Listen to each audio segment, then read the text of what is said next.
So guys, yesterday I went and visited Wayne Manor. I mean Woollerton Hall, but it was Wayne Manor in The Dark Knight Rises. Oh, was it? It's smaller than I expected because That's what all the ladies say. yeah. The part Woollerton Hall is located in Nottingham, and there's like a nice park where there's deer. There's like a deer park, and then there's like some playground and there's like a cricket ground and a golf. Yeah, but at the centre you've got the actual hall, and as I got there, it's quite tall, and I was like, oh, there'll be a good amount to look through inside. And then me and my mate, we went through, and then we got to the central bit, and it's just this really tall, like open, just this tall central part of the building where there's just nothing else above you except just the ceiling. Well, it just felt like it has this central section that's just basically just the floor, and then everything else that is just built around it, and it was interesting. It is a bit I think the top bits are being refurbished, but had like a mini natural history museum on the bottom floor. But it was quite nice going around it. On numerous occasions it was like, oh, this room was used to film The Dark Knight Rises. Oh, The Dark Knight Rises. I was like, yeah, there you go. It's not keeping his secret identity very secret if he puts in a museum in his house now, is he? That's going to draw attention. As you can see in this room, this is where I fought the Joker. Yeah, and then afterwards, I told my mate, shall we drive through Gotham? And so we drove through the village of Gotham. There was literally nothing interesting. It was just a village. I was just like, oh, this is what the Gotham City is named after. But so, yeah. I can only think now, because you've mentioned they've got a deer farm. Mm-hmm. What if Bruce had an accident with a deer, and now deers are what scares him, and now he's become Deer Man? And he just runs around the street just like headbutting people with his antlers. I am the deer that stalks in the night. I stalk in the night, but if I see any car headlights, I pause. Yes, and his main rival, the Stantler. Have you I've watched that. Have you seen that video on YouTube where it's the Batman theme song, but instead of bat, there's just it gets rid of the bat, and it's just man. Well, I think I have. That's quite an old one, isn't it? And there's one for Spider-Man as well. Not seen it, no. It's just ridiculous. It was so funny. I have a sheltered life. No, Woollerton Hall was pretty cool. I think I will go back because the gardens were all closed because right now of time recording they're setting it all up for Christmas. You said you're going to set them on fire. I was like, that's a bit extreme. So they're putting all the Christmas lights because my mate's going in about a couple of weeks, so he'll see all the gardens and the Christmas lights. But they're all closed for us yesterday, sadly. But so what you're saying is Alfred just got his work cut out. He does. Mr. Pennyworth does. They really need to hire some more staff.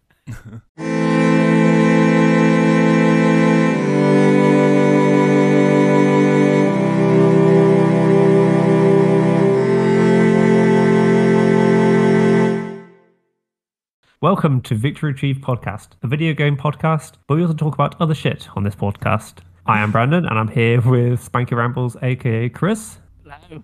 And I'm here with the streetcar Dan. Yo. Right. I know we've got some burning issues to discuss today, haven't we, guys? We do. And so I would just want to get this started. You have both played a new game which has come out, and I have not played said video game. So I want you to pitch to me what is it about Pokemon Violet and Scarlet which are good? So come on, sell it to me. What's good about it? Well, I'm a Pokemon simp, so I'm going to buy every single one, no matter how good or bad it is. I'm enjoying it so far. I don't know. I like Pokemon. If you like Pokemon, buy it. I don't know. There's my pitch. That's a strong argument there to be made for Scarlet and Violet. Well, obviously I have to buy it because I'm the Pokemon guy. I played it since it came out, and if I don't buy it, my chat will fucking revolt. So I don't have a choice. This is the bed I've made myself. So if any Pokemon games come out, I have to play it out of obligation, no matter how bad it is. Oh, and also it's pretty good, so you should go and buy it. Oh, that's because the main reason I was asking is because if you was to make like a Pokemon game tier system, how good would you say it is compared to like some of the golden ones, like Soul Silver, for example? I need more time of it. It's too early to tell yet. I would need to complete it before I could tell you that. The main reason, because I have like a burning hate for Sun and Moon. Just I hated the system in it. Sword and Shield redeemed it a little bit, but it's just still something about Sword and Shield which I was just like, okay, they've made it more realistic in the fact that you as the main character aren't the one expected to save the world because it is literally down to the champion. But the whole game just felt easy. Like at no point did it feel challenging, which is what I miss from the old Pokemon games, because as you go to a gym, you genuinely feel quite challenged when you go to certain gyms. Like, do they retain that so far or not? I guess it depends how you play. For me, right now, no.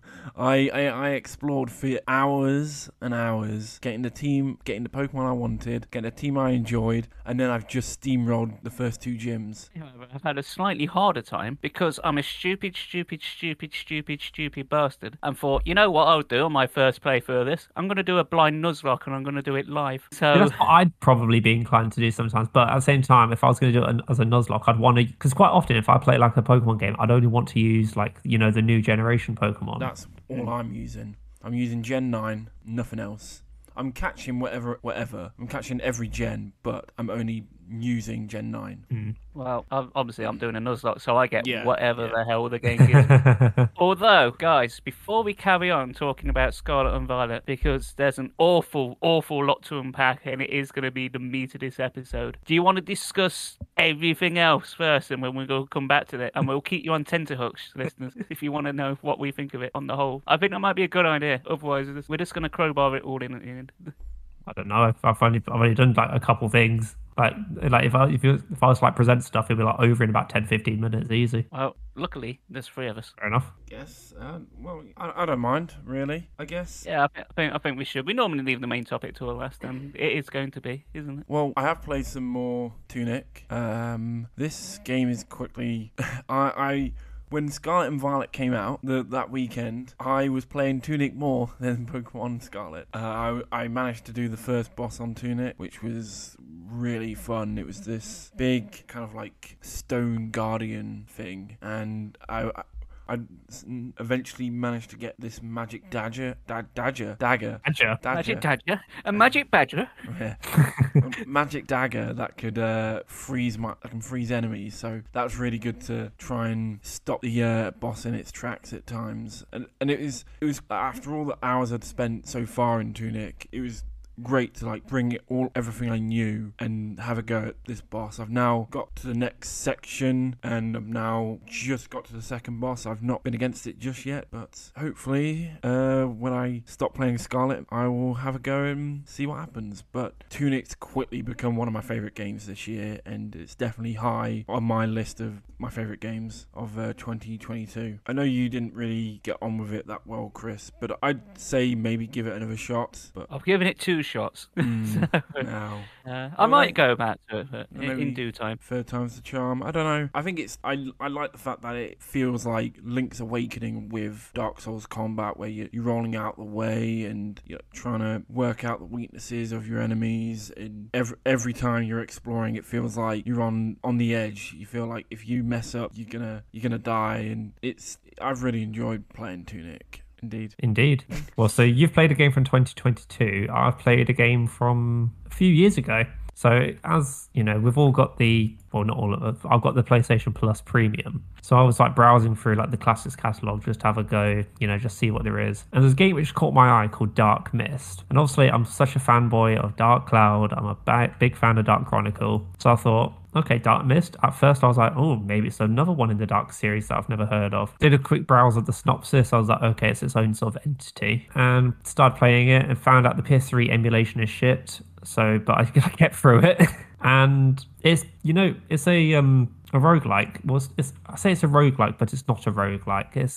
It plays like your general roguelikes, like Binding of Isaac, Cult of the Lamb, and things like that. But you don't sort of get like the drops throughout it. It takes on more of that Japanese style of, you kill enemies and you score points. And your points at the end of it is like your score. And that's really all there is to it after the first sort of 20 minutes I've got into it. The only reason I got into it for 20 minutes is because I played it before I went out shopping for Christmas. But it didn't feel like it's got a lot going for it early on. It seems like it might have its own story going. It seems to play more like an arcade game rather than a PS3, if that makes sense.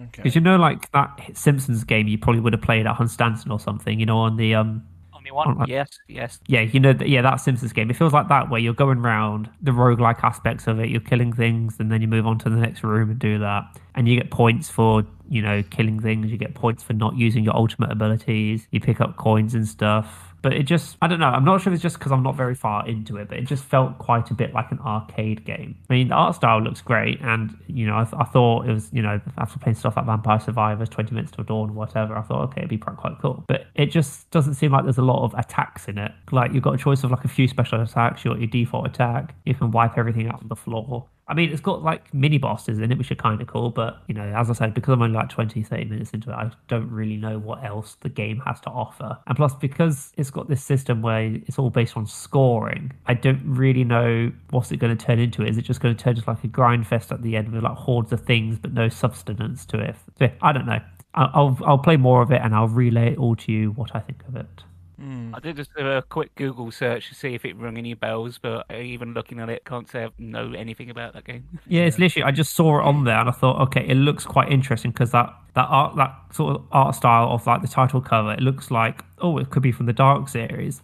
But you can see like from pictures of it, you can see like you've got your stars, which is your health bar. You've got your abilities in the top left, and then you've got your score up top and your multiplier, and then the map which you go through. No, like looking at it, I can like work out. I don't think I've seen it before either. That's literally why I thought I'd pick it up and just give it a go, because like I've never seen it before. It'd be something interesting to talk about, just purely because it's novel. None of us have seen it or heard of it, and I'll give you my quick 20-minute review of it. So, if you like arcade games, with a scoring system which you can play competitively. I mean, back in the day, like PS3, it probably would have been more family-ish, like teenagers probably getting together like, okay, let's see if you can get the high score on Dark Mist, and whoever does it has to drink or whatever. But yeah, that's all it sort of really felt it had to me. Like it on paper looked cool, but didn't quite hook me in as much as I thought it would. But I'm not sure if that's because it's that PS3 architecture, which is a bit weird. Yeah, look, it looks okay. I don't know. It definitely feels a product of its time. Yeah, exactly. It definitely feels like it's not got PS2 graphics, but maybe in between that and PS3. Yeah, that's literally what I mean. It's like it's tried to establish something, but I don't know. It just feels like an arcade game. Well, guess that's all it is. I finished it today, but I have binged the hell out of the new spin-off of the Addams Family, the Wednesday series. I saw that and I really wanted to give it a go. Yeah, I literally have no experience of anything Addams Family related. I've never watched any films or anything. I've never read or experienced the original comic. I have no knowledge except of like I know the characters' names, and other than that, I've never watched anything until this series. I don't know why. I think I just saw a few advertised on Facebook, and saw a few scenes, and I was like, why not? I don't know why. I've got more important things to watch than this, but oh well, I'm gonna watch this now. And like I said, I watched episode 1 to 6 yesterday, and I finished the last 2 episodes today, and I enjoyed it. It kept my interest, and by the time I got to like the penultimate episode, I was like, I think this person is the bad guy. I think this person's the bad guy, and I got one of them right, and so it kept my interest. I don't really know if the portrayal of the Addams Family, except for Wednesday, if they were the best. I've seen mixed things. Because I had Louis Guzman as Gomez Adams. I can't remember who plays Morticia now. But the series is directed by Tim Burton, and yeah, that was one reason it had me drawn in, just because of Tim Burton as well. I just sensed it straight away. Slight point of contention there. Only the first few episodes are directed by Tim Burton, and then they're directed by other people. Yeah, I think he directs 3 or 4 of them. I think. And I only know that because one of my friends is like really into that kind of stuff. Like noticed it and pointed it out. He doesn't direct them all, but he definitely directs most of them. But he definitely. I know. Yeah, I do know. I did read that he didn't direct them all either. Is it noticeable between the directors? I don't know which episodes he directed and which he didn't. it all looked That's generally a good sign. Yeah. it all looked the same. I enjoyed it. I enjoyed the characters. I thought Wednesday was the standout character of the show, which is a good thing for a show named after her. Yeah, I enjoyed it. I think some of the drama feels a bit like it's from the CW, like drama shows. And it kind of like, and it has like the drama's a little bit similar to like the Arrowverse when that went into like its full drama stuff instead of actually being a superhero stuff. But I guess other than that, I quite enjoyed it. I don't know, I'd probably give it like out of 10, maybe like a 7 or maybe a little bit lower. But I enjoyed it. I had a few laughs, and yeah, it was an easy watch. I was playing Pokemon while watching it, and I was like, oh, this is fun. So yeah. You know, I must say, on just a slight tangent, if you haven't seen the original, Yeah. I say the original, the 90s Addams Family films with like Raul Julia and Christopher Lloyd, please do. They're both Yes. great. There is, in fact, the second one is, in my opinion at least, but I think a lot of people hold this opinion. It's one of the few films where the second one is better than the first one. Like, but which for comedy films is always a bit weird. That's very rarely the case. What I should mention actually is Christina Ricci is in Wednesday, because wasn't she Wednesday in those two films? She was, yes. Yes, so she is. She doesn't play any of the character part of the Addams Family, but she is in the show, and she does play a prominent part. She is part of like the main cast. She has. Cool. I might check it out at some point. It's just got the air of like this series didn't need to exist about it. It's like, hey, you know that character is a bit mysterious and moody. It's like, well, let's make a whole series delving into the backstory. It's not really backstory. It's just like I don't know. I haven't seen it. It's just she just gets sent to a school, and it's just her time at the school. I enjoyed it. I don't know if I'd rewatch it. What it did remind me of, have you ever watched a show called The Order on Netflix? Oh, no. Don't actually. It's shit. But it felt like when the show Wednesday did everything right, which The Order failed to do. Fair enough. Not that I'm Isn't saying. So isn't it remarkable how we can do reviews of things, and sometimes we can go into like half hour, 45 minutes, and other times it's shit.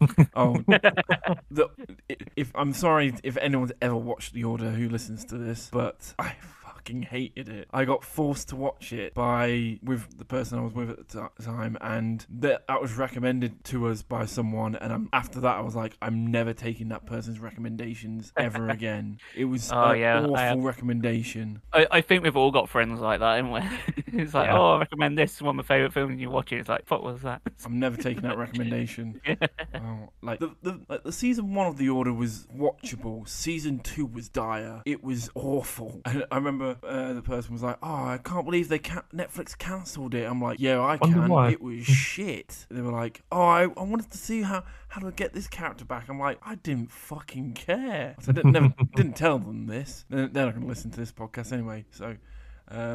They're never going to hear me say anything like this, but yeah, The Order is shit. I'm so glad. Cathartic. You want to say it again? I'm so glad it's in the graveyard of Netflix original series that aren't getting sequels.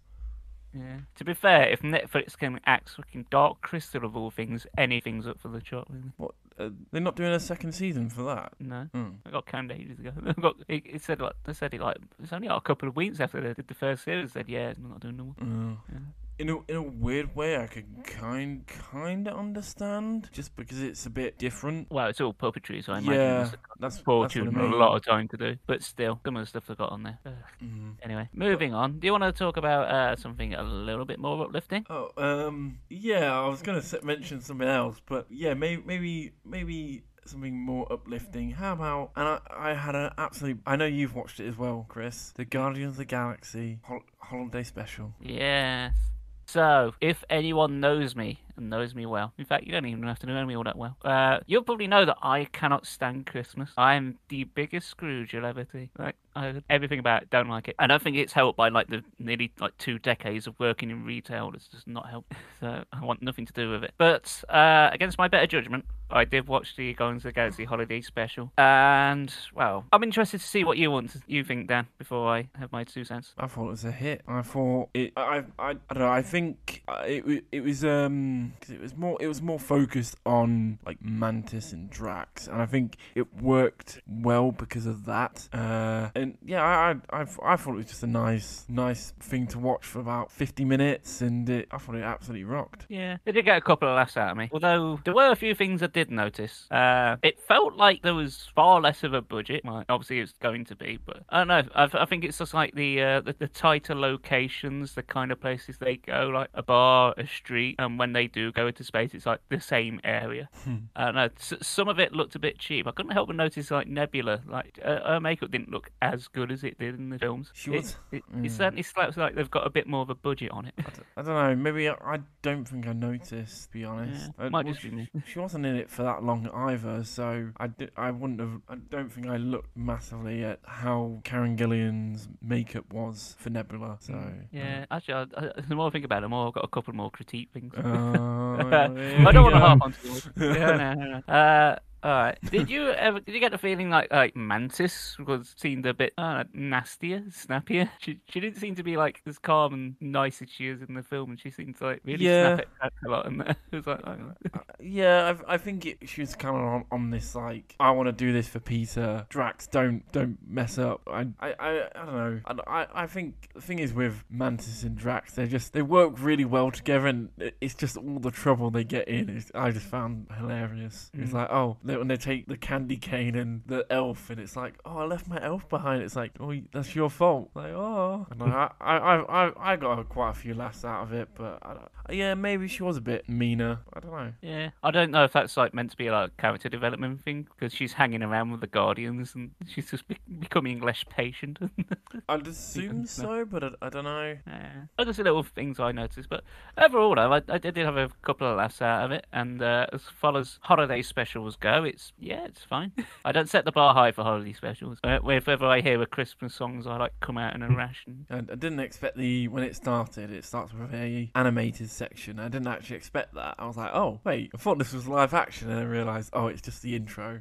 I gotta say though, I didn't think the animation was very good, especially the faces. The faces look weird, especially like when we're at angles. They don't look right. I don't know what studios they're getting for the animation, but one would hope Disney. I put Disney animation as quite high tier. Well, it's clearly not those studios. That's the thing. It's clearly not. They're all doing CGI now, aren't they?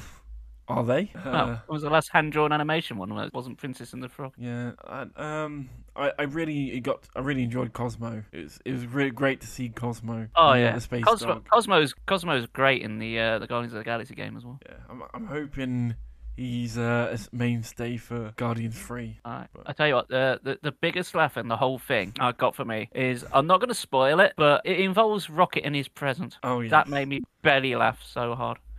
I actually got that spoilt for me. I was scrolling through Facebook, and then literally the screenshot of that came up. I was like, oh, okay, right. So that was ruined for me, sadly. But it is a great moment. It is a fantastic bit. I know. And then there's another line said by Nebula near the end that made me laugh out loud as well. I know James Gunn has actually explained how that bit with Rocket occurs. So I've not looked into it, but I know like how that comes to happen has been said online by James It's Gunn. funny how Marvel can just like do a little throwaway gag like that, and now we need a whole film to explain it. It's Marvel, baby. And it was cool having Kevin Bacon. Yeah, Kevin Bacon's a delight. He's always nice to see on screen. Does anyone actively not like Kevin Bacon? Is that even possible? I don't know. If you had enough of his EE adverts, maybe you're that person. Don't watch the EE adverts. I mean, he's got to pay the bills somehow. But frankly, if you don't like Kevin Bacon, then I don't want to meet you. No, it was good. Got to see Groot, and he's got his weird young face, and then it's just his like buff body. Yeah, it looks a bit odd, doesn't it? It's like a big body and like a small head. It's like when Deadpool has his like tiny feet. Yeah, it's like the opposite of that, isn't it? It's literally put it on its head. I enjoyed it. Yeah, it's 15 minutes. If you got an hour to kill, chuck it on. Mm. What's the worst that can happen? Was there post credit scene? Yeah, there was, wasn't there? Yes, but I can't remember what it I was. can't remember what it was. Can only think of another post-credit scene for another Disney show that we actually forgot to put on our running order, and then I remembered it while we were recording, and that's Andor. Oh, yes, we watched Andor. Andor was good. I liked Andor. It was made of good. Yes, that's my review.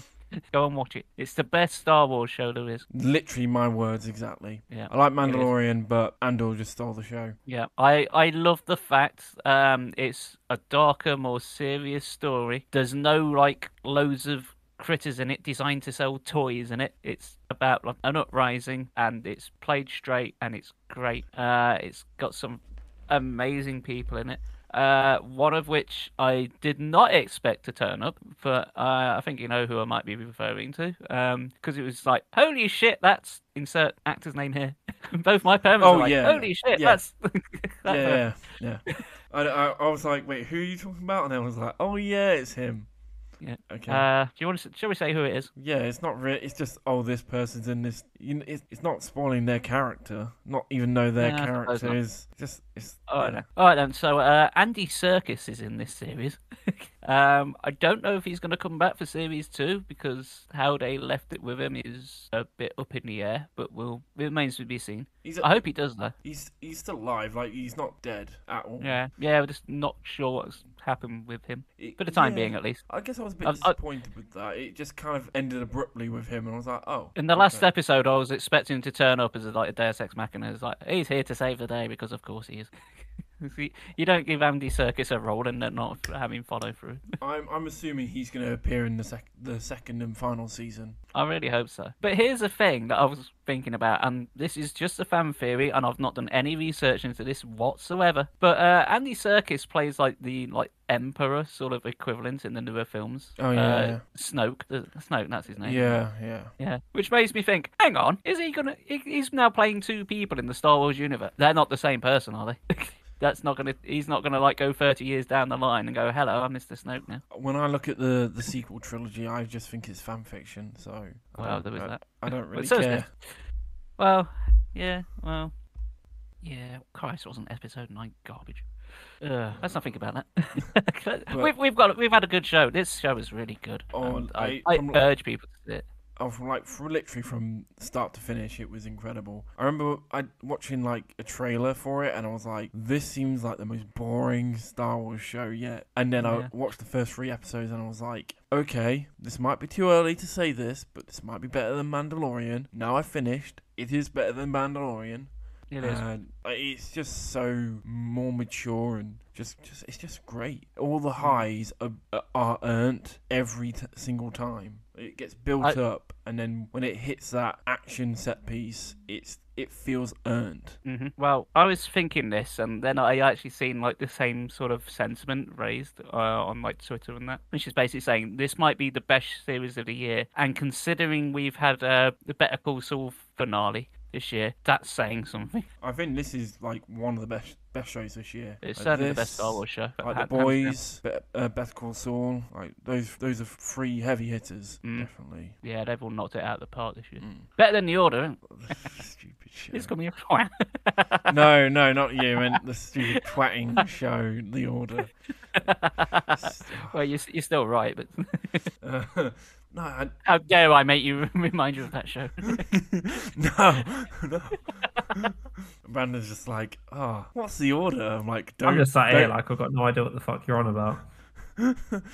Alright, Brandon, it's your turn. Talk about something. Okay, if you want me to talk about something, so I went on a bit of a manga reading spree because obviously what I used to do on my bus to and from work is to do a little bit of Duolingo, but then I just lost interest, so I then got a manga app, Manga Plus. And I was just browsing through the manga on there. And obviously I spoke about Kaiju number 8 last time. So I thought, okay, I've finished that now. I'm up to done. Let's move on to the next one. So I moved on to one called Aliens Area. So this was for some reason this was high up on the popular section on the app I was using. So I was like, okay, it's popular, surely must be good, right? Fuck off, was it? So it's about 20 odd chapters long. It's very, very short. And the whole premise of it is you've got the main character, Tatsumi, is basically has to look after his younger brother and younger sister because the household was attacked by aliens and was burnt to a crisp, and Tatsumi had to basically now look after his brother and sister. He has like a alien-ish ability similar to Parasite, where his hand does all sorts of weird things. Except in Parasite, where Miggy, developed into this really lovable character. He did all sorts for the main character. But in this, you don't really get to see much of the powers, nor do you get to see much fighting. Because they go into this whole aspect of Tatsumi's picked up by this, like the police investigative force, Team 5, who specialise in dealing with alien crime. And they've got this whole premise of like, every officer in my team will have three bits of gear they can use. They can control gravity, they can do all sorts, they can make things weightless, they can do all sorts of really cool stuff, but they don't do anything with it. It's just like, imagine if you watch Naruto, but the only fire jutsu you ever see is fireball no jutsu, nothing else. Near enough is though, isn't it? But at least like when you see Madara, you've like great fire annihilation, you'll have fire swell, you have all of a sudden you have a Windstar Rasengan. You've got a different element in there. That spices things up. It's basically just Fire. Yeah, fire. But it's just, they build this premise up. Like there's all sorts of these cool powers. Okay, another way to think of it. Imagine Bleach, but only three people know Bankai, and you see it once, and then you don't see it ever again. Like they keep referencing these powers, but they don't show it. And then it ends really abruptly because the whole premise of this is the whole reason his house got burnt down is because he was implanted with this alien technology, which means he can use his power with his arm. And magically in the next chapter, he has full control over this power after it went mental. He's then on like a police force. They then find out who the villain was after he, assassinated this other person from this research division. And then you find out the main villain is doing all this like bad stuff because he just wants to die. And at the end of it, the main character doesn't let him die and arrests him. It's so shit. Like nothing is fleshed out, nothing is developed. They show you all these things which you think, okay, this could be pretty cool if it's implemented correctly. But it just doesn't do it, and I felt very sort of missed out on it. It just felt very rushed. Like the ending was basically done in one chapter. So I was like, okay, there's no way this can be done in 22 chapters. Yeah, and the only reason I know that's because they bloody rushed it. So would I recommend Aliens Area? No. Even if you are like a fan of hell. What? It was only going for like 4 months. Yeah, so it started it's June. Just one volume. That's all it is. Yeah, it's 22 chapters. It's not good. Like, it feels like it's a story that they possibly could turn it into a really badly adapted film, but yeah, it wouldn't sell at all. Who is the author? What I else tried to have they find done? a Fasai Naba. I'll quickly do a Google of Fasai Naba. I'm doing as well. I want to know what else they've done. Fasai Naba. Nothing I recognise. So that was his debut. Was Aliens Area. Oh. I mean, I'll give the author credit. The art in it, for a debut manga, it's there. The storytelling is where, as an artist, I think if you can just crack the storytelling and keep that art style going, you could be onto something quite good here. It's just a shame that you had this really, really cool like partner for the protagonist. Like really, like, on paper looks really, really cool, but it's just that nothing happens. And when stuff does happen, it's already over and it doesn't matter. So yeah, unfortunately I wouldn't say Aliens Area is something I could recommend to people. It just feels like it's left more in me than it could have given me. Or sorry, it's left a hole bigger than what it offered me. If that's the correct sort of phrasing, like it left an area in you that is now alien, and you need to fill it with something else. I need to deport it. You know what? I'm surprised you're reading all this manga and you're not reading Rent a Girlfriend. Do you know the reason why I'm not reading Rent a Girlfriend? It's because I've now. So basically, yesterday I spent an hour assembling a new bookshelf right behind me. It looks fucking fantastic. But the only problem is I've only got 6 volumes of Rent a Girlfriend. Right. And the other problem is I don't own any of Dress Up Darling. That is also a big problem. I So you can see my problems. I've got what's that? Is that 10? I've got 10 volumes of Nagatoro, which is a problem. I have 3 volumes of ReZero, which is a major problem. oh my gosh. Like, I need to fill up this bookshelf. And I'm sorry, but if I can't get my ecchi fan service, really cute waifus, I'm in a bit of a situation. To a point where I will happily set up a OnlyFans Patreon to go fund my possibly ever-growing manga addiction. You know what you need? What's that? Chainsaw Man. Chainsaw Man, right. On the topic of Chainsaw Man, right?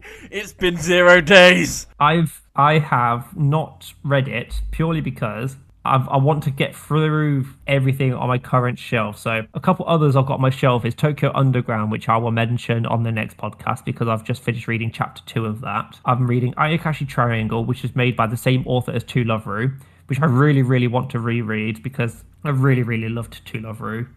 I've got fucking One Piece on my to-read list, which will take me, if I start reading it today, Yes. if I read a chapter every day, I would have finished my PhD by the time I've caught up.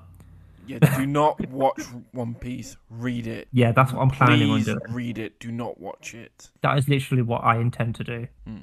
Once you get And to who- Arlon Park is like the peak of the first of like the section before the Grand Line. If you get to the end of Arlon Park and you're not sold on One Piece, you'll never like One Piece. But hopefully you'll get to the end of Arlon Park in One Piece and you'll be like, fuck yeah, and I'm like, yeah, and there's better arcs to come.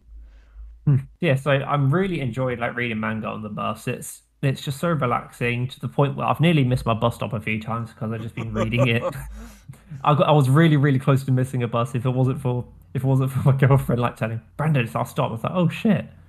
So I could have just disappeared for all I know. I could have gone on a whole tour of Leicester and not known because I started reading this book or the manga. Yes. So it's nice reading something and getting so invested into it, you end up at your destination, which is what was happening when I was reading Dark Doctor Ikaru. Aliens Area was a bit of a mission, whereas Kaiju number 8, oh my god, that was so fun. And I can't wait for that to get animated. But yeah, that's everything I've been up to. I've listened to stuff as well, if I want to mention that. I know because it was the last episode we mentioned about the music. Yes. The recommendation that you gave me, you mentioned to us, Brandon. Yes. I can't remember what it was though. Eyes Wide Open, I believe it was. Eyes Wide Open, yes. Yes, I listened to that the day after we recorded that podcast, and it was a very good album. I've listened to it twice, and it is twice. Yeah. Wow. I listened to all the albums twice. Why twice? Because I listened to it the first time and then I have to re-listen to it. Fair enough. So like today I really listened to a whole lot of stuff. It was a bit of a mixture of stuff, but it's alright. I listened to that new Disturbed album that exists. Yeah, exactly. That sound that says it all. The sound of silence. Well, if we're talking about music, I think we should get a bit weird. And by that, I mean I watched Weird, the Al Yankovic story, the film, which is an interesting film. It's very good. It's very interesting because it's autobiographical and it is in no way over-exaggerated. By which I mean it's completely over-exaggerated. It's its own thing. The closest thing I can compare it to is something like Wayne's World, because it's got a very similar sense of humour. So, if you know who Weird Al Yankovic is, and I hope you do, he's a musician who parodies songs, most notably in the 90s, but he's still going really strong. And he's always come across as one of these guys who's seems really chilled and like the kind of guy you'd like to hang around with. He's always upbeat and happy, and it's kind of like Jack Black in that way. He's like probably not as eccentric, but oh, not anymore. Well, yeah, I suppose he is. But yeah, he's always seemed like a nice guy. So I thought, hey, he's made a film.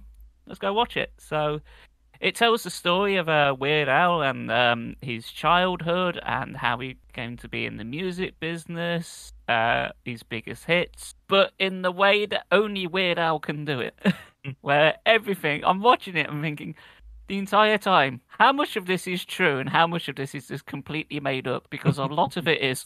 And I think like the core facts are there, but they're just played mostly for laughs and jokes and played up so much. Like how he really got started is he got like discovered and put on, if you remember it, an old show called Dr. Demento. And Dr. Demento in this film is played by Rainn Wilson. And Dr. Demento used to have like a big beard and like a top hat as like part of his like costume for like a radio show kind of thing.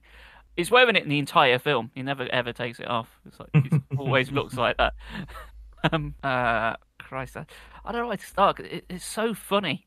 Like the stuff that just happens is just like the convenience and just the lines they say. It's like everything's exaggerated. It does like the tropes that you expect in autobiographicals and just runs with it and just like parodies them. It's like a song parody, but of a film. It's like a film parody. Well, I suppose it is. I don't know. It's really hard to describe. It's because it's so self-aware of what it's doing. It's like, all right. Here's an example. A couple of bits.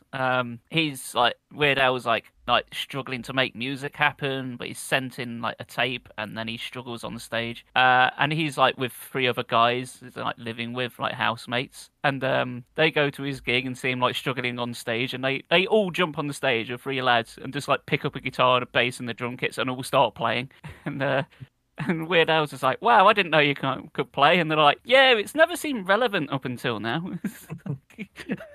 But honestly, it's such a laugh. It's like the closest thing I can compare it to is Wayne's World, because that like tells a story about two up and coming people, but again, just turns it on its head. People say things which are like massively convenient.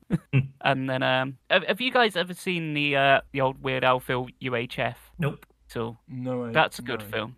I don't. You might notice one or two memes, like or lines from it. A line's like, "You're stupid. You're so stupid." Oh Like, yeah, that one. yeah. That's from UHF. That's where Weird Al is like he's playing a character. He's playing a character in that one, but it's like he gets like his own TV channel, like a public access thing, and tries to make it big. So even more like Wayne's World. Now I think about it, but it's totally different.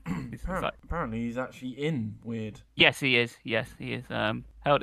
There's even like bits like right at the end, like because he's played by Daniel Radcliffe in the film. Maybe I should have mentioned that. Really? Oh, I knew it was played by Daniel Radcliffe, but yeah, maybe you should have mentioned it. Yeah. Oh, there's so many cameos in it. There's tons. Like as I say, Rainn Wilson like plays Dr. Memento, but Jack Black's in it. Oh Christ, there's just loads, and everyone's playing like all of the celebrities, and taking pot shots at them, like telling really romanticized ways of how things happened. But even at the end credits like takes the piss as well in a good way. But like you know, like how at the end of a documentary, how it like shows you like real photos of like the actual people it's like based on. But it does that for a couple of photos, and then even they get exaggerated. Like Weird Al's head like photoshopped onto like Rambo and like stuff like that, like other films. It's such a laugh. I know I've watched it, but I'm very sure there's like jokes in the background and stuff I've missed, like a couple of sight gags, because it's like it's like a big on like Naked Gun and stuff like that. Where did you watch? Are you about to say something? Where did you watch this on? You can't see me, but I'm winking, Unofficial ways. touching I nose. understand. Yes. Yes, I watched it in a weird way, I suppose. I'd say he takes like cues from like Naked Gun and that, but he did do the music for the film Spy Hard, starring Leslie Nielsen, which in itself is a spoof. In fact, I believe I think it may have been Smash Now, but the song for Spy Hard, which he performed, there's a note he holds right at the end for like nearly 2 minutes as part of a joke, and I think he got a world record for that at the time. So like the whole longest note sustained by his person. I think it's been smashed now, but still, it's impressive. And yeah, Daniel Radcliffe does a really good job as Weird Al. Honestly, if you didn't have it pointed out half the time because he's like under makeup and that, it kind of really looks like him. Although when he sings, I'm sure it's Weird Al that's dubbed over. I'm certain it is. Got to have been. But it's done really well. And yeah, Weird, the Al Yankovic story. Please go and watch it, even if you don't know who Weird Al is. Just see it as a comedy about a musician growing up. It's a really good time. I think I'm going to get it on Blu-ray when it officially arrives. Oh, you liked it that much? You're willing to invest into it? Oh yeah, it's so good. Yeah, that was it. Is there any more topics, gentlemen, before we come back to the meaty part of the episode? There is, but I won't stay on them for too long. The other weekend I watched back to back Enola Holmes 1 and then Enola Holmes 2. They are fun films. Yeah, someone recommended the first one to me, and like ages ago. And I thought, fuck it, I'll watch it when the second one's out. So I watched the two of them back to back, and I did. I thought Henry Cavill was alright as Sherlock. I don't know if he was the best Sherlock I've ever seen. But I thought Millie Bobby Brown as Enola was quite fun. I just thought there were two fun films that I could watch and not really, and once they were done, not really think about too much more. They were just nice, quite junk food films. I think if I had a girlfriend and they were like, oh, let's put on something easy, I'd be like, oh yeah, there you go. I know Holmes 1 and 2, easy films to watch. I think my big gripe of the two of them is unless I missed it and I don't, which could probably be the case. I probably missed it, but maybe I didn't. Is Helena Bonham Carter is in the films, and she plays the mother of Enola and Sherlock, and she in the first film she disappears, and I never felt there was like a proper decent reason as to why she had to leave Enola on her own. Maybe I missed it, but even when like she returns, she doesn't really go. She didn't really give a great reason except for you got to live on your own now, Enola. I was like, well, isn't there like a proper reason? I don't know. Maybe that was just me. Maybe I missed it and I didn't know. But yeah, there were two fun films. If you want some junk food films, there you go. There's two recommendations for you. I watched the first one; it was fine. I don't remember an awful lot of it because I watched it when it first came out. But didn't she address the camera a lot? And I think I found it quite irritating. Yeah, it broke the fourth wall like constantly, and it does it in the second film as well. Yeah, it felt like there's got to be a better way of storytelling than this. It's like, please stop telling me stuff. They've left it open for a third if they want to. Of course they have. It's Netflix. They're not allowed to end films without cliffhangers.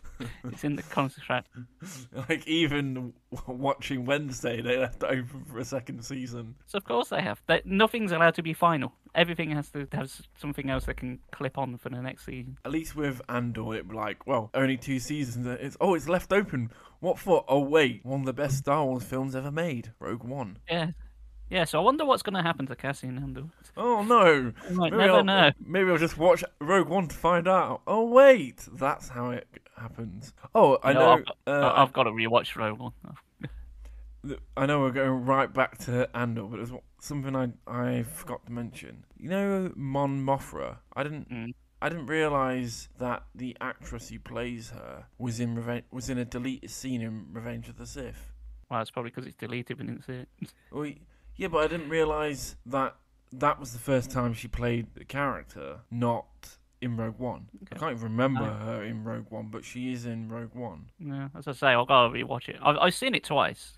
Same. No, and I've actually got it on Blu-ray. Same. Because I would say this again, and I don't care. Rogue One's my favourite Star Wars film, and that's before watching Andor. So take that for what it's worth. It's like top 3 Star Wars films for me. I know people getting a tizzy, and a lot of people don't like it, but I don't care.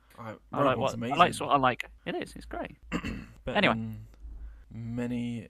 Yeah. But the Pokemon Scarlet and Violet. Or go back, I guess. I realise this is going to be a more conversation between you and me, Dan. So, Brandon, do you want to say anything else? Because I've got a feeling you might go a bit quiet for a long time. No, I'm still waiting for you to tell me why Scarlet and Violet is something I need to buy. Well, we'll tell you in the next half hour. Well, you're getting it on for Christmas anyway, apparently. Am I? No, that's what you told us. I said I might get it for Christmas. Oh, you might. Oh, I thought you said you were. No, I might. I need to find out, is it worth me spending full price for it or not?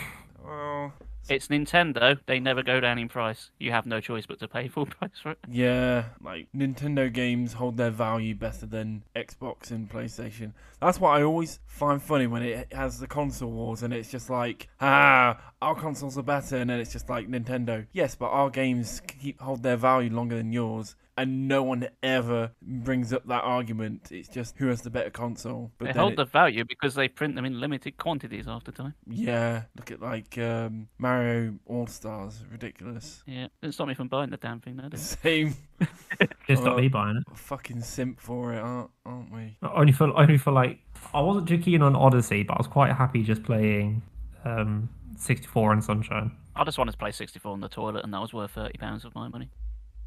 For your hemorrhoids. Yeah, that's why I got Dark Souls on the Switch as well. Anywho, I showed my mate all my Switch games, and he instantly saw I had Dark Souls. It's like, why have you got Dark Souls on Switch? Do you like Torture? I'm like, it's one of my favorite games. It's like, what? I was like, yeah. Why do you think the podcast is called Victory Achieved? He was like, oh yeah. I'm like, oh my gosh. Maybe we ought to update it for like Elden Ring. Record ourselves Praise Slaughtered or something going forward. Keep people on their toes. No, we are Victory Achieved.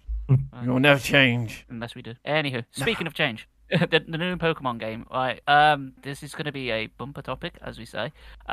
Before I kickstart, I will not be discussing the story much. I say that I might completely change my mind about halfway through, but I'm not far in it, so. Currently, at time of recording, I am at essentially what is like the 5th gym badge in the game. But the game is split up very differently to how the previous games are. So, shall we just take it from like step by step, like from the beginning, and then go in sort of order, I guess? It's a real hard one to do because it's essentially open world. I don't know where to start. When you say open world, is it open world in the same factor as, Sword and Shield, or is it open world like Arceus? I'd say more like Arceus, but I'd say more like Breath of the Wild. Oh, that's interesting. Because in Arceus, it is like sort of sandboxes, but this is like, no, it's the whole world at any one time. Like, you could potentially go up to like the other side of the map if you wanted, but then you've got like high level Pokemon you've got to deal with. Yeah, you could. A lot of your traversal is tied behind like the legendary Pokemon. Like one of the story beats is getting these herbs, and as you do, like your Pokemon gets like more traversal, so it can like jump higher. You surf, that kind of. It's essentially a HM swing. Well, I've not got to any of that, but that's cool because I was like, at the moment, I'm still at the bit where if I go into like the water, I just drown, and it's just like, oh. But then there's Pokemon swimming in the water, so I'm like, oh, surely I get to learn how to swim, and so that I can catch Pokemon in the actual water. That was slightly disheartening for me because I'm doing a Nuzlocke and I can see Pokemon that I want, and I want a water type, and I'm just staring at them going, yeah, I'm not going to get one of you, am I? No, not a chance. But I do think it's interesting to talk about it because I'm playing it in a very different way you are.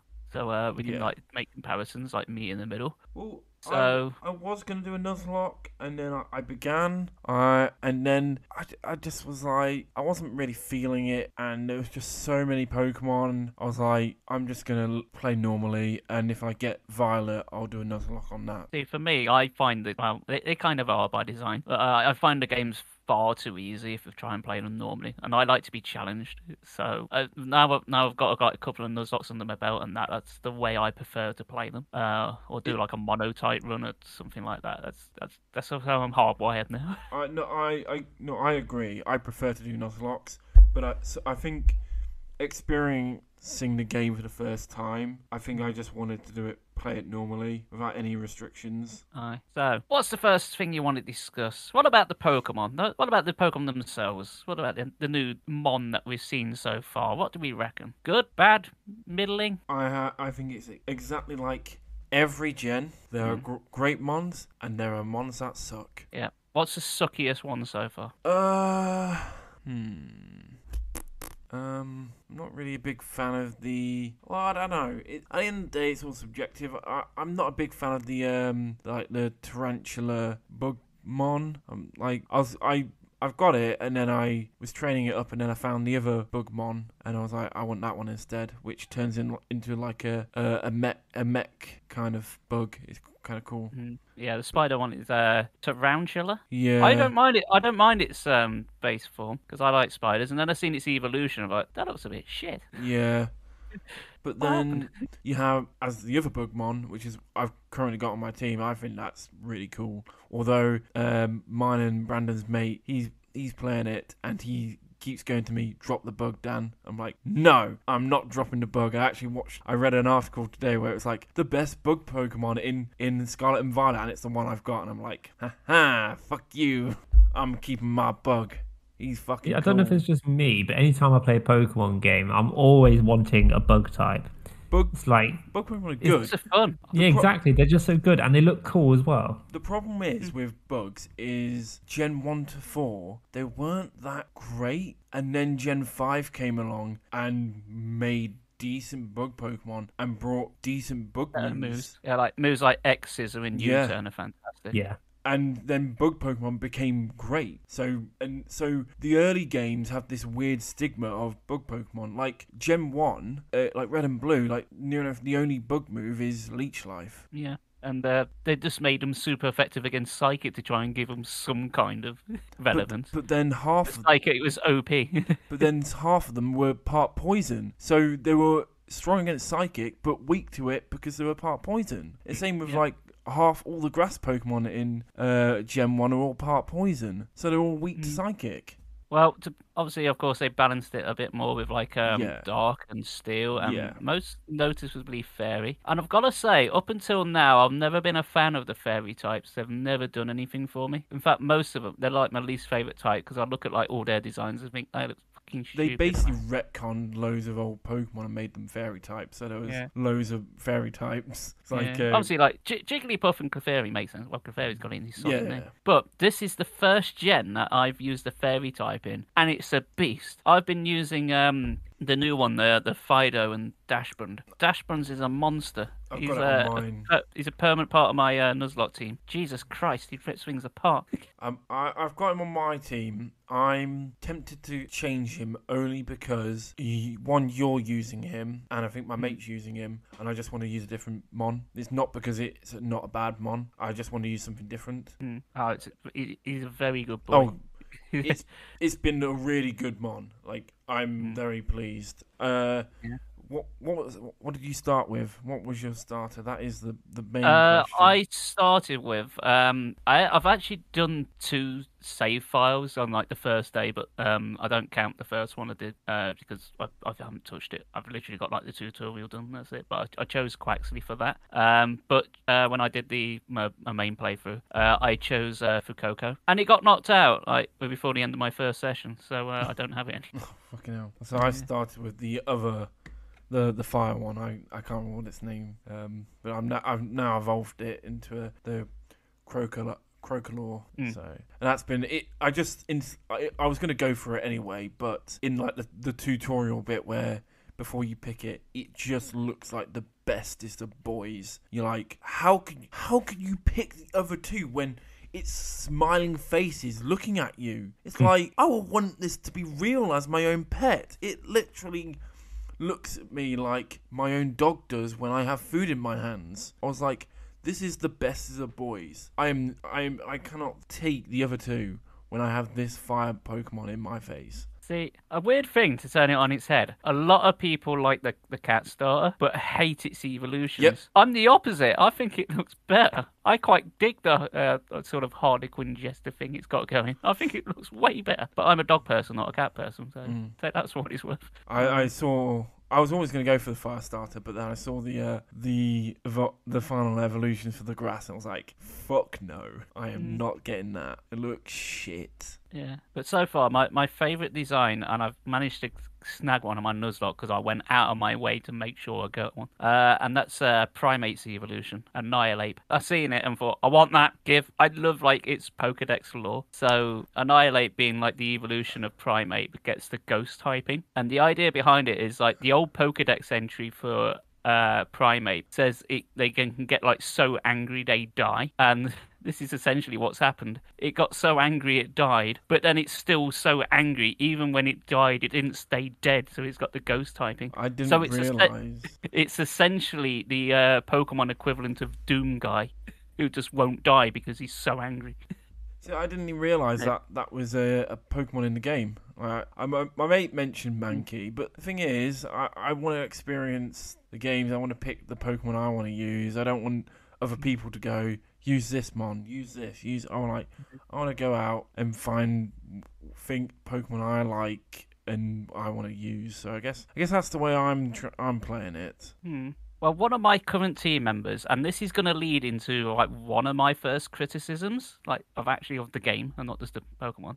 But one of the ones I'm using is a Smoliv, which you may know is like the new all grass Pokemon. And to be fair, I've got the final evolution of it, and it's in my team. It's my best grass Pokemon by a country mile. It absolutely annihilated like the fourth gym. The solo completely crushed it. So I'm quite happy in the end. But it's not one I wanted. And the reason I got one is if you don't know, during the Nuzlocke, you're only allowed to catch like the first encounter you bump into. And because of how this game is, you can see every Pokemon on the map. So I basically just like scouted each area to see what was available and then made a choice. Now, I didn't make a choice with Smoliv, and this comes into like the graphical part of the game and the many hiccups it's got. I ended up getting one because it just popped into existence. I was just on my little lizard thing, Miraidon. That's it. I was on my little Miraidon, just in the bike mode, and this game's got terrible pop-ups. So I was just going along my merry way, and then boom, I was in an encounter. It's like, what the hell? And then the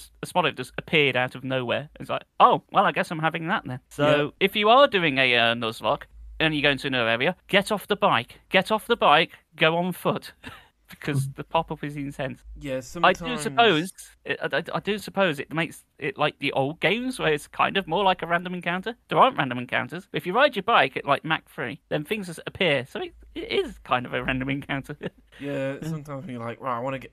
Like, just before we were recording, I was like, right, I'm going to go to this Team Starbase.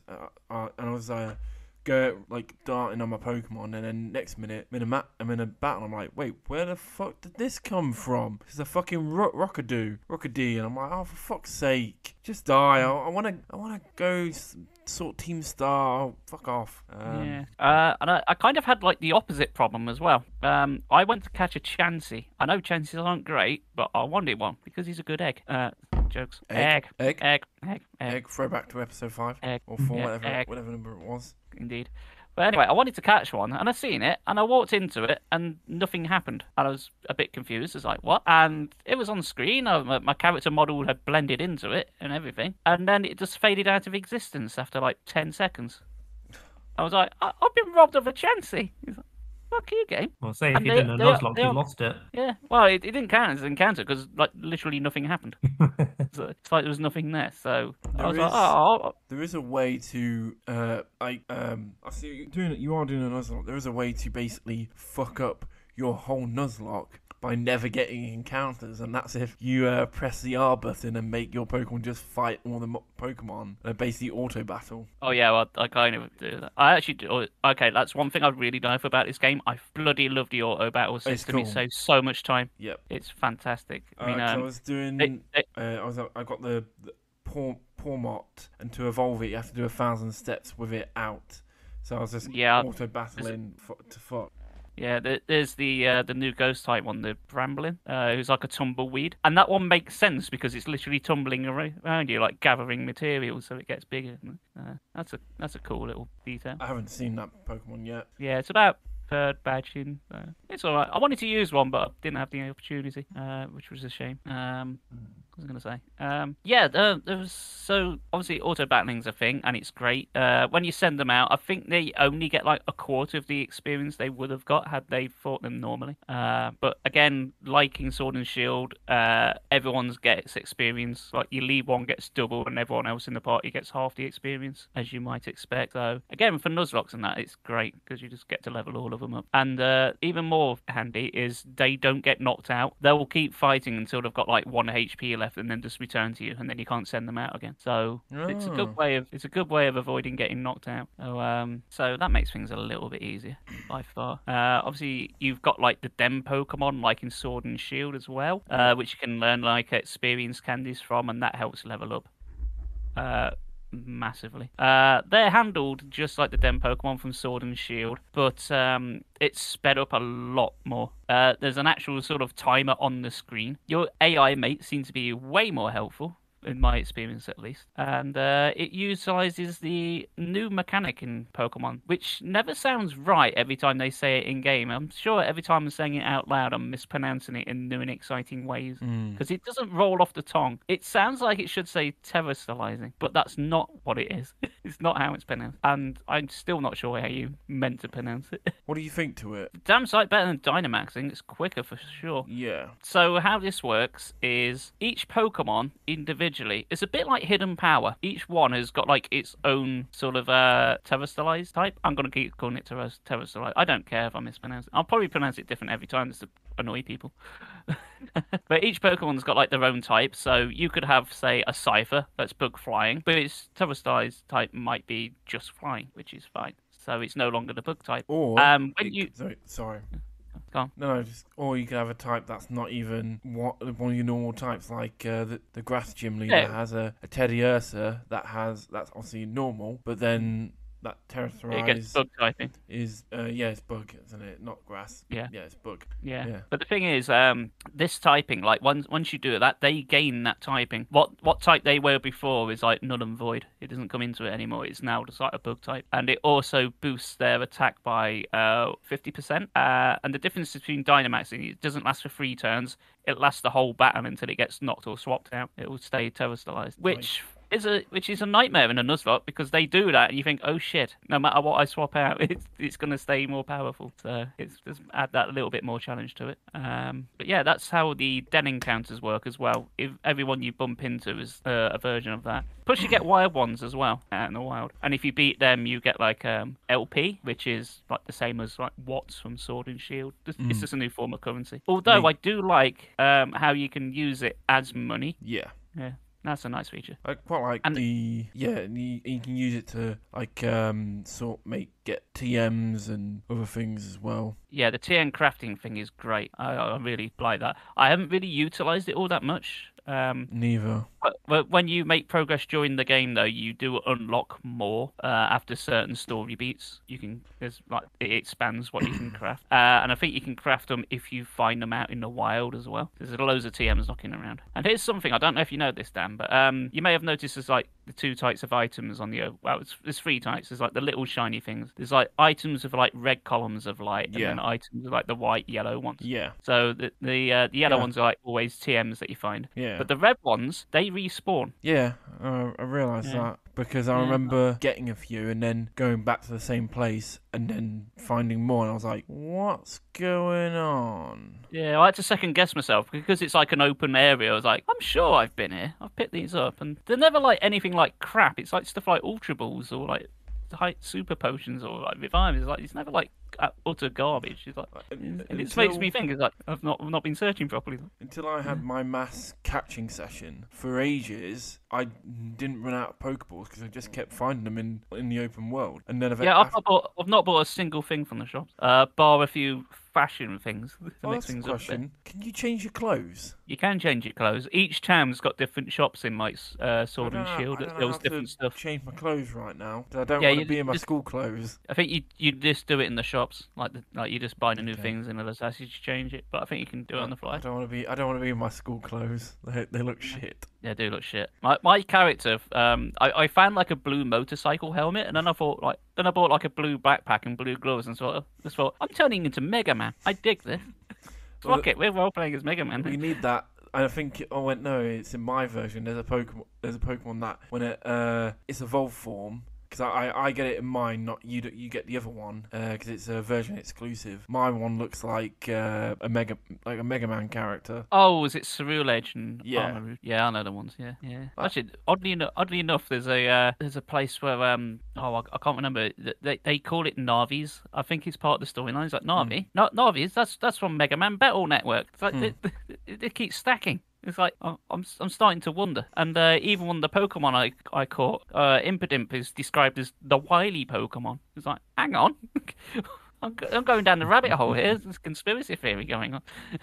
But yeah, but go on. It's kind of funny that this is an even more interesting game you technically have 7 Pokemon on you, not 6. Well, technically, you got your box on you at all times. You can just swap out any time. Yeah. Really? Yeah. Yeah. Although Sword and Shield did that as well, Yeah, but Sword and this Shield one's did even that as more. well. Yeah, this one seems more relaxed though. You can just like swap on the fly at Yeah. any time. It's I'll tell you very what, good. the really good quality of life things is you can rename your Pokemon at any time. Yeah, Just an I found of this it. out today. Yeah, I and even better, which I really like because it puts a lot of stress off you, especially in like a Nuzlocke, as you can swap your moves out at any time. If there's a move that you've learned, like, and you decided don't want it anymore, and then later on you think, oh man, I shouldn't have done that, you can just relearn it at no penalty whatsoever. Yeah. As long as you've learned it at some point, you just go, yeah, do you want Thunder Punch back? Yeah, sure. Like the quality of life stuff, I really like. I think I've had a better, because I'm playing this in handheld, and I think I've had a better time than most people I'm seeing on the internet. I've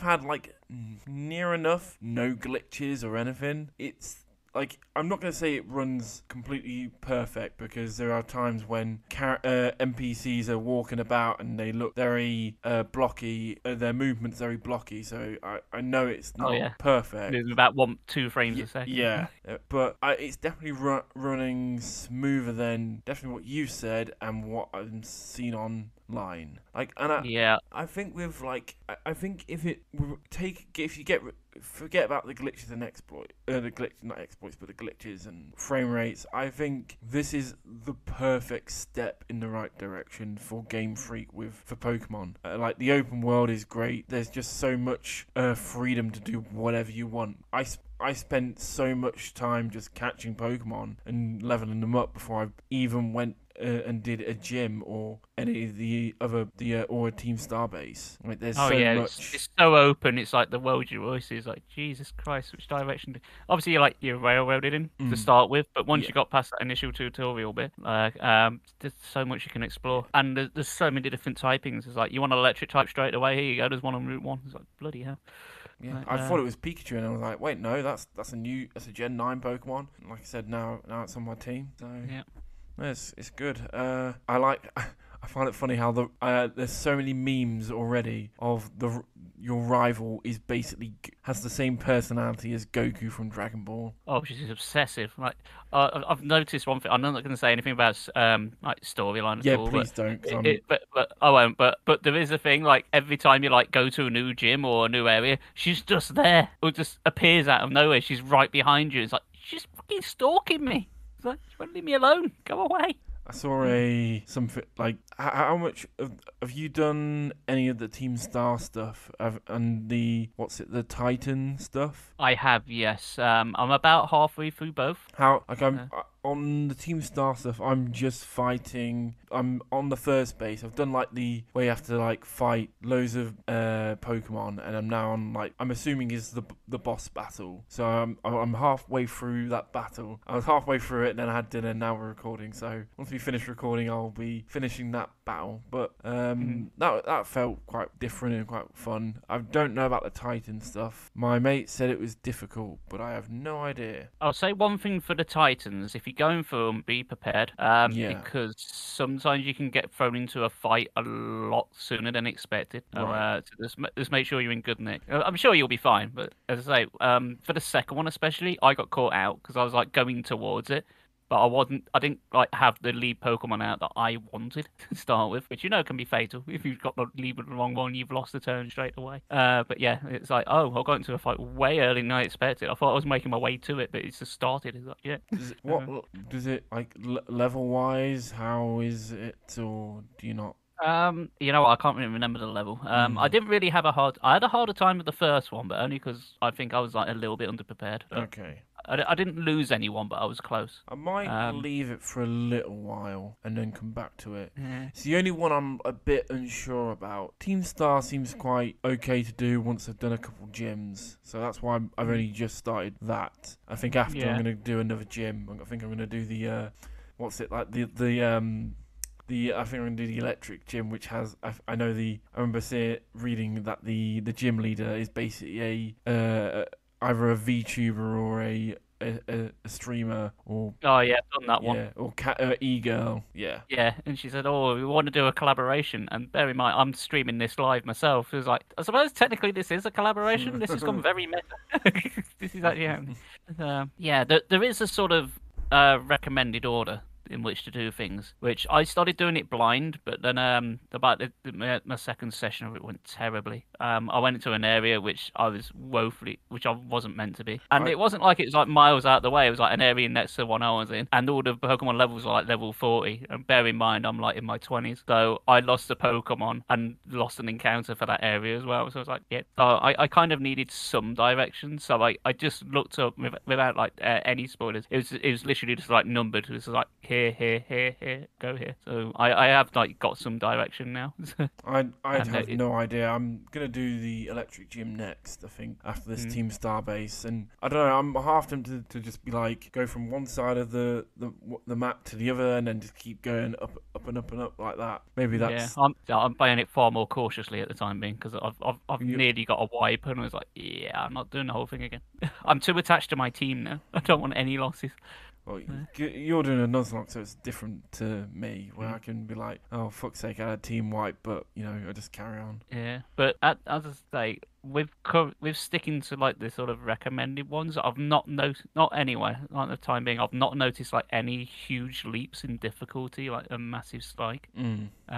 Everything seems to be relatively well balanced. Yeah, so I've got to say I'm really enjoying myself with it. I know you said you've not had many hiccups. Yeah. But I've had quite a few in my playtimes with it. And I was saying to Dan earlier, which I've heard, if you play the game in dock mode, you will probably have more issues than in handheld. I don't know why that is, but apparently that seems to be the case. It's the same by our experience. It's the same for Tunic, actually. I think Tunic runs better in handheld mode than dock mode. Funny now, isn't it? You think it's got more processing power when it's docked. I don't know.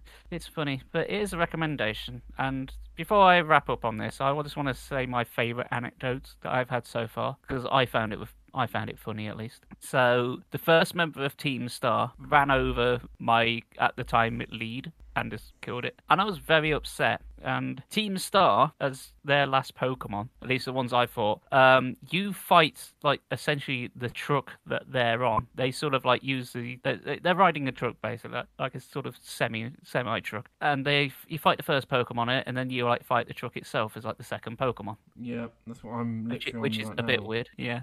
But my fight went from very difficult to very easy. So picture this. There's a big truck. I've just sent out a Mankey. My Mankey knows low kick. Low kick does more damage the heavier the target is. A truck's pretty heavy. And also, it's a dark type, so it's weak to fighting. So my Mankey just did a low sweep and just one-shotted it. And I can't help but think that must be very impressive to see. To just see a monkey do like a Karate Kid and just sweep the leg of this truck and just cripple it immediately.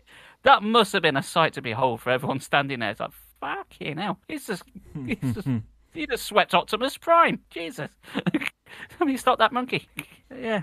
I hope to have more anecdotes like this the more I play it. But yeah, I'm having a good time. I've not got really any major issues with it apart from the graphical glitches, but honestly, some of them are quite funny, so they get a pass. It's good that a game can be like this patchy and still be fun. I've had nothing game breaking on it, so apart from that chance you got cruelly took away from me. But it's fine because I caught another one later on, so I've got one. So yay, egg. Any closing thoughts then? Firestarter is best boy. Fido is best boy. Well,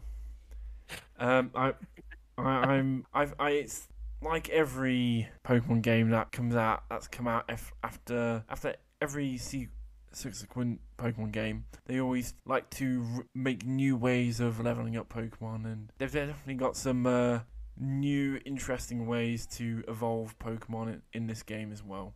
So, yep. Like I said, one of them you have to make the Pokemon run 1,000 steps, and then while it's out of its Pokeball to level up to evolve. So, yeah. I know there's one that I've got that. Excuse me. That once it's level 38, you then need to level it up while on co-op with someone else while they're watching you. Essentially, more ways of saying, well, you should have bought 2 copies and got more friends then. I'm just. You should get 2 copies and 2 Switches. No. My mate who doesn't like my bug Pokemon. I've asked him to help me evolve my Mon. So.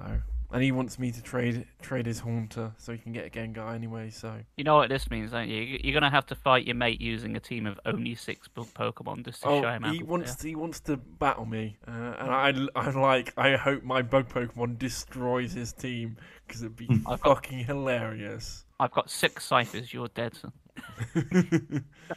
Well, I'm just using Gen 9 Pokemon, so I'm using the that pure rock type Mon where it's like a little mini thing at first, and then now it looks like a weird rocky heat run. Knackley. Yeah, that's the one. Yeah, when I first seen that, I thought that's Toad from Mario. That's a power-up mushroom. That's the first thing I thought of. I'm using it. It's really cool. I think the only problem with my Pokemon is I'm very physical, not special. That's my only problem. But so far... With doing a Nuzlocke, I've got to sort of plan ahead and sort of go, right, I need my tight coverage, I need a physical special split. Carefully planned. And of course I've got Cypher in my team because it's Cypher and I don't care. I've never used Cypher. Cypher's great. He's a speedy boy and he hits like a truck. I always found it's always been a really difficult Pokemon to catch in a lot of Pokemon games, so I've never really used it's quite common in this one. I've not seen it yet. Yeah. And of course I've got a Gyarados because of course I have. Oh, normie Pokemon. Nah.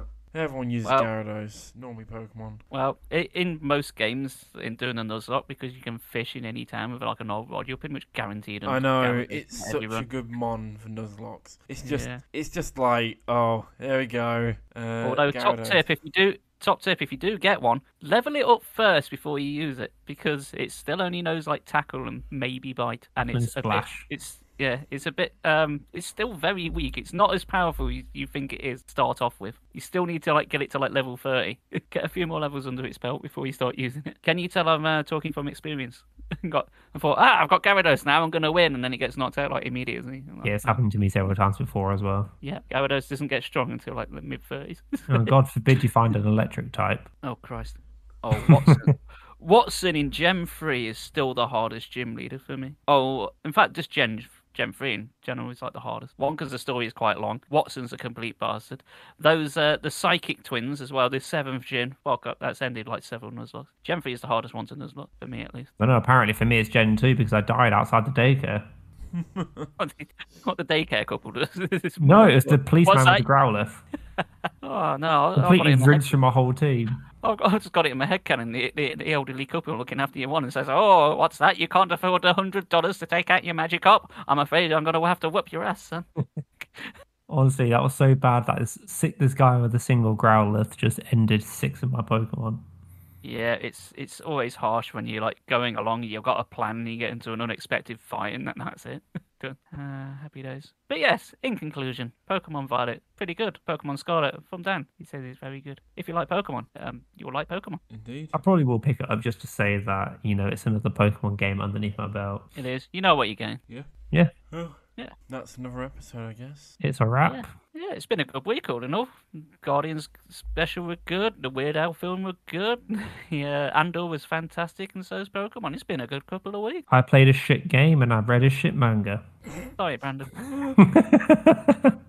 I'm sure my next couple of weeks are going to be shit to make up for it, and you're going to have a nice couple of weeks. I don't know. I'll probably go through PS Plus again and just find out what other random shitty PS3 games I can find. Well, you can let us know. I've got a list of 20 games I found, which I'm going to attempt.